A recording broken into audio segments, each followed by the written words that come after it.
이번엔 진짜입니다. 알아두면 돈이 되는 노동법 알돈노 시간입니다. 자, 그동안 직장 내 괴롭힘 신고로 불이익을 당했을 때에 대한 처벌 규정만 있고 가해자 등에 대한 처벌 규정은 제대로 마련돼 있지 않아 여러 차례 지적이 돼 왔는데요. 얼마 전 근로기준법이 개정되면서 앞으로는 직장 내 괴롭힘 가해자 등의 과태료가 부과됩니다. 또 임금체불을 겪는 노동자들에 대한 지원 방법도 확대가 되는데요. 개정된 근로기준법 어떻게 달라졌는지 자세히 살펴보겠습니다. 자, 방송 들으시면서 노무에 대해 궁금한 점 있는 분들, 또 고민 있으신 분들, 뭐 예를 들어 월급이 밀렸습니다, 연차를 못 쓰게 해요 등등 다 좋습니다. 단문 50원, 장문 100원의 유료 문자 샵 0945번으로 보내주시면 여러분의 고민 해결해 드리죠. YTN 라디오 유튜브 애플리케이션 댓글창도 여러분의 참여를 기다리고 있습니다. 자, 그럼 함께 말씀 나눌 분 모셔보죠. 소나무 노동법률사무소 김효신 노무사 화상으로 연결되어 있습니다. 노무사님 안녕하세요. 네, 반갑습니다. 김효진입니다. 네. 놀라셨나요? 놀랐죠. 시간이 안 됐는데 갑자기 왜 저러실까? 오늘 빨리 시작하는 줄 알았어요. 네. 네. 죄송합니다. 예. 네. 좀 빨리 만나 뵙고 싶은 마음에 제가 좀 실수를 했고요. 네. 역시 또 피해갈 수 없는 저 슬라고시가 있어요. 네. 전민기 팀장이 저 정말 실망스러운 힌트를 주고 가셨기 때문에 네. 김효신 노무사님께 한번 기대를 해보겠습니다. 오늘 또 저 문제가 어려운지 참여가 좀 적거든요. 예, 노무사님이 힌트를 잘 주시면 참여가 좀 많을 것 같습니다. 네. 그렇게 한숨 쉴 정도의 이게 부담인가요? 방송하는 제 알려드린 것보다 이게 더 부담돼요. 본론보다. 네. 본론보다 이게 서론이 더 긴장되니까. 예, 근데 제작진을 비롯한 저는요, 이렇게 게스트분들이 난감해하실 때가 제일 재밌어요, 하루 중에. 네. 알겠습니다. 자, 오늘 문제 다시 한번 좀 드리죠. 펄갯벌의 뻘배, 자갈갯벌의 조세 등 최근 문화재청이 해산물을 채취하는 어로 기술을 신규 국가무형문화재로 지정했습니다. 자, 서해안과 남해안의 갯벌 환경이 달라서 채취 방식이 다양하게 전승이 돼 왔기 때문에 특정 기술 보유자나 보유단체를 별도로 인정하지 않고 모든 국민이 문화재 보유자가 됐는데요. 우리 국민 모두를 문화재 기술 보유자로 만든 신규 국가 무형 문화재는 무엇일까요? 1번 영동대로, 2번 강변북로, 3번 갯벌어로. 예. 정답 아시는 분은 단문 50원, 장문 100원의 유료 문자 샵 0945번으로 보내주시면 되고요. 뭔가 문제를 듣는데 좀 비웃는 듯한 그런 반응을 보이십니다. 아니, 비웃는 게 아니고요. 예. 아니, 답을 다 알려주셔놓고 저기 힌트를 드리라고 하면 난감해서. 저는 강변북로인 줄 알았는데요. 아니요, 도로에서는 고기를 못 잡죠. 강변북로랑 영동대로에서 어떻게 고기를 잡습니까? 고기 잡을 수 있는 장소가 딱 정해져 있죠. 오늘 저기 힌트가 주시기 어렵나 봐. 다 두 분이 공통적으로 1, 2번은 아니다는 쪽으로 계속 몰아붙이고 있어. 이게 뭔가 용어로 표현이 안 되나 봐요, 오늘은. 네. 예. 끝이에요? 끝이죠. 제가 간혹 가다가 어록을 많이 남기잖아요. 예. 예. 기역자, 받침자 하나만 빼주시면 답이 나옵니다. 네. 알겠습니다. 본론 들어가겠습니다. 오늘 정말 두 분 다 힌트 최악이었습니다. 직장 내 괴롭힘에 대한 상담이 좀 많았었죠, 그동안. 가해자에 대한 처벌 조항이 없어서 제도의 좀 실효성이랄까요? 좀 유명무실하다 이런 얘기도 많았는데 이제 그 가해자에 대한 처벌 규정이 생긴 겁니까? 그건 아니에요. 사실 가해자가 누구인지에 따라서 그 처벌 조항을 적용할 수 있거든요. 예. 그래서 지금 현재로서는 만약에 동료 근로자나 상사 근로자라는 우리 사용자하고 근로관계를 맺고 있는 특수관계가 아닌 근로관계를 맺고 있는 근로자에 대해 근로자가 가해자일 경우에는 회사에서 징계 조치하거나 근무지를 변경하거나 분리 조치하는 거에 대한 조치를 취하는 건 같은데요. 예. 지금 변경된 사항은 뭐냐면 그 가해자가 사용자나 사용자의 친족인 경우에는 최대 1,000만 원까지의 과태료를 부과하도록 개정됐습니다. 노무사님, 죄송한데 이게 좀 잘 이해는 안 되는데. 네. 사용자 또는 사용자의 친족이라고 하면 정확히 어떤 사람들을 말하는 겁니까? 네, 사용자가 3명을 지정해놨어요. 그 근로기준법에서는 사업주, 그다음에 사업 경영 담당자, 그다음에 사업주를 위해서 행위하는 자, 이렇게 세 부류를 정해놨는데요. 사업주는 당연히 다 아시다시피 대표나 대표이사를 말하는 거고요. 그다음에 사업 경영 담당자는 우리가 그냥 알고 있는 거기 뭐 쉽게 알고 있는 그냥 임원, 우리 뭐 상무부터는 뭐 임시 직원이라는 뭐 그 저기 우스갯소리 하면서 근로자 신분이 아니게 되는 거잖아요. 뭐 예. 임원이나 상무, 사업 경영 담당자고요. 그다음에 사업 여기 그 밖에 사업주 행위하는 자는 그냥 임금이나 근로시간 결정에 관여하는 근로자를 얘기하는 거거든요. 예. 그래서 이렇게 세 부류로 보시면 되고요. 결국 이제 사용자의 친족의 범위가 누구냐 하면, 음. 사용자의 배우자나 사촌 이내 혈족, 그다음에 사촌 이내 인척을 얘기하는 겁니다. 예. 네. 알겠습니다. 직장 내 괴롭힘이 신고됐을 때 회사에서 할 조치들이 있지 않습니까? 네, 맞아요. 이런 의무 위반에 대한 과태료 규정도 생겼나요? 네. 기존에 이제 우리가, 법에서는 조사를 실시해야 된다, 뭐 이런 걸 규정해놨는데요. 예. 지금 이제 갑자기 뭐 기숙당 내 괴롭힘이 신고되면 바로 징계위원회를 여는 회사들이 있는 것 같아요. 근데 그렇게 하시면 안 되고, 신고가 접수되면 당사자 조사 실시하고, 예. 그다음에 조사 기간 동안 피해 근로자가 필요한 경우 근무 장소의 변경이나 유급 휴가 등을 조치해야 되고요. 그다음에 직장 내 괴롭힘 확인되면 피해 근로자가 요청했으면 근무 장소의 변경이나 뭐 음흠. 유급 휴가 등의 조치를 줘야 됩니다. 예. 그다음에 뭐 직장 내 괴롭힘이 확인된 때는 행위자에 대한 징계나 근무 장소 변경이라든지 어떤 징계 조치를 하셔야 되는 거고요.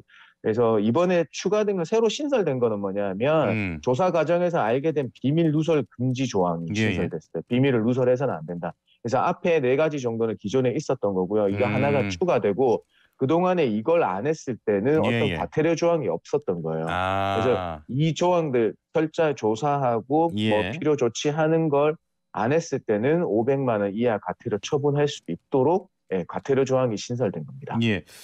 네. 이게 사실 직장 내 괴롭힘 당해서 신고하기도 어렵고 또 네. 회사에서 이런 의무사항을 잘 지킬까 의문도 있고 뭐 네. 이번에 조금 처벌에 대한 규정도 생기고 의무 위반에 대한 과태료 규정도 생겼는데 네네. 조금 이게 이제는 좀 실효성이 있을까요? 저 아직도 좀 의문이 들어서요.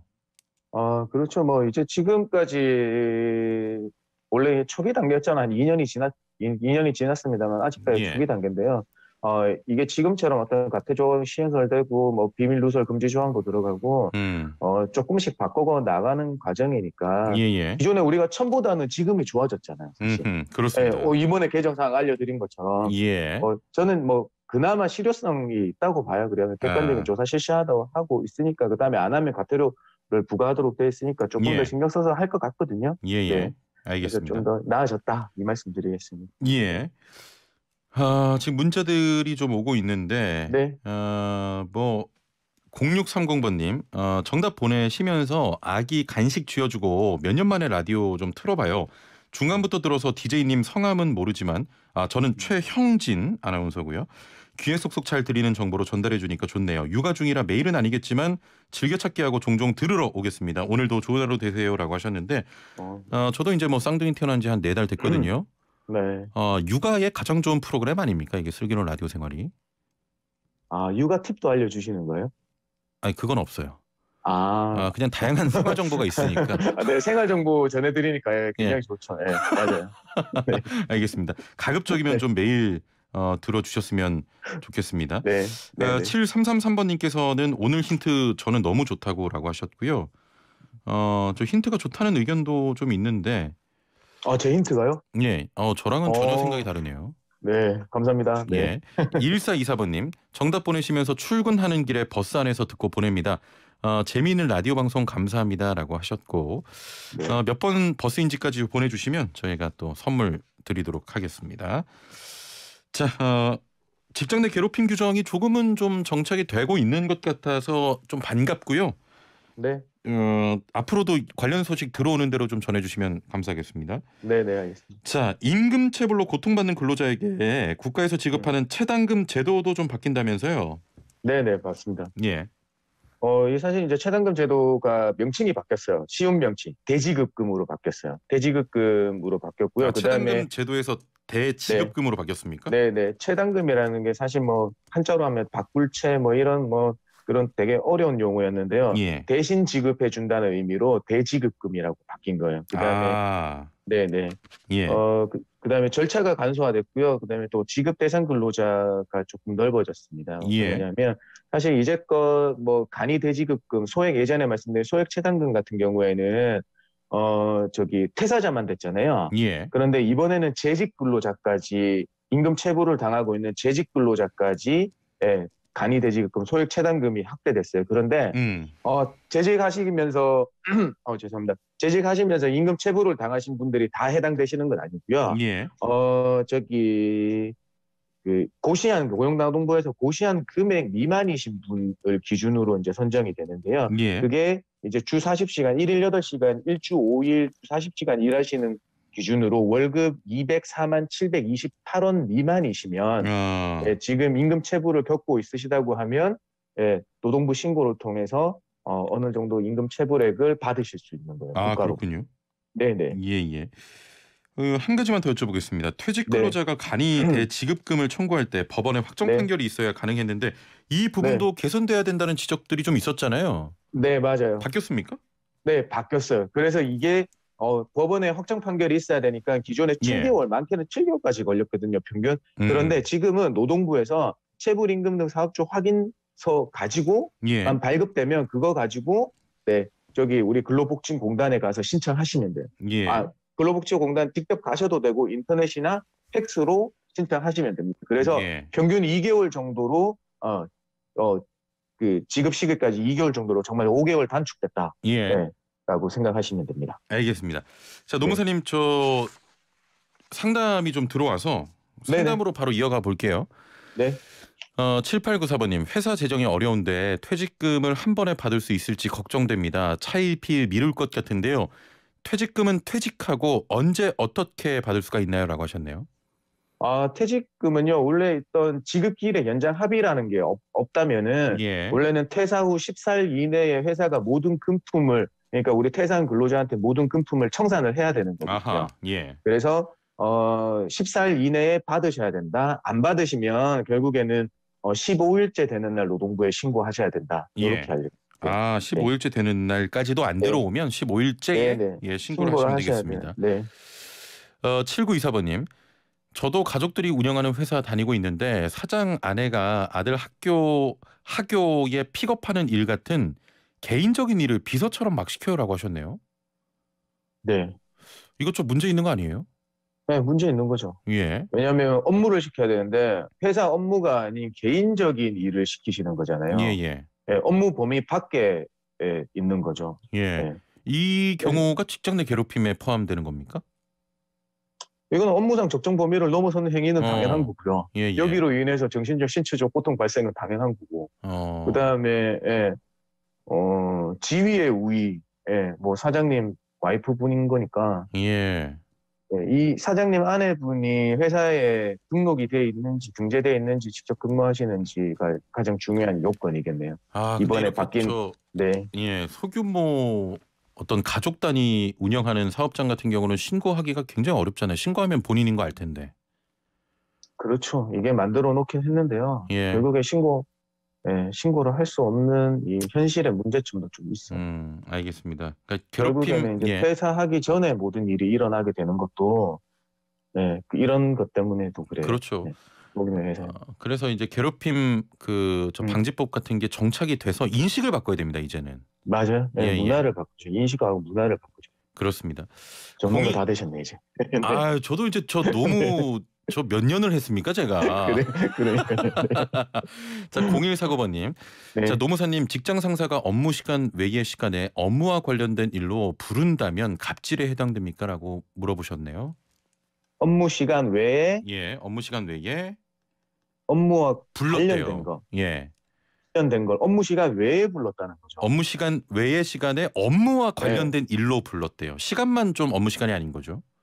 네, 그렇죠. 이제 일하는 시간이 아닌 거잖아요. 결국에는 이거는 업무의 적정 범위를 넘는 거죠. 업무 시간 내에 업무 지시를 해야 되는 거 아니겠습니까? 예전에 이제 항상 하도 직장 내 괴롭힘 이전에는 카톡으로 그렇게 저녁에 업무 지시를 하는 경우들이 많아서 뭐 카톡 방지법이 발의되기도 하고 막 그런 경우들이 있었잖아요. 이게 이제 업무상 적정 범위를 넘는 게 업무를 시키더라도 업무 시간 내에 시키셔야 돼요. 뭐 주말까지 보고서 써내라 이런 것도 잘못된 겁니까 그럼? 그거는 이제 업무의 경중을 따져봐야, 경중을 따져봐야 될 텐데요. 예. 이것처럼 이분이 업무 시간 외에 업무에 관한 이야기를 계속하고 한다는 거에 대해서 어쩌다가 한 번 있는 경우, 그 다음에 이게 신속성을 야기시키는가, 아니면 정말 이번에 특별하게 신속하게 해야 되니까 예. 그렇게 한 거는 직장 내 괴롭힘이라고 볼 수 없겠죠. 그렇습니다. 네, 그런데 상시적으로 이러신다면은 일부러 그러시는 거라고밖에 못 문제가 보잖아요. 있죠. 예. 네, 그렇습니다. 알겠습니다. 자, 오늘 말씀 네. 여기까지 듣겠습니다. 감사합니다. 네, 고맙습니다. 네, 지금까지 소나무 노동법률사무소 김효신 노무사와 함께했습니다.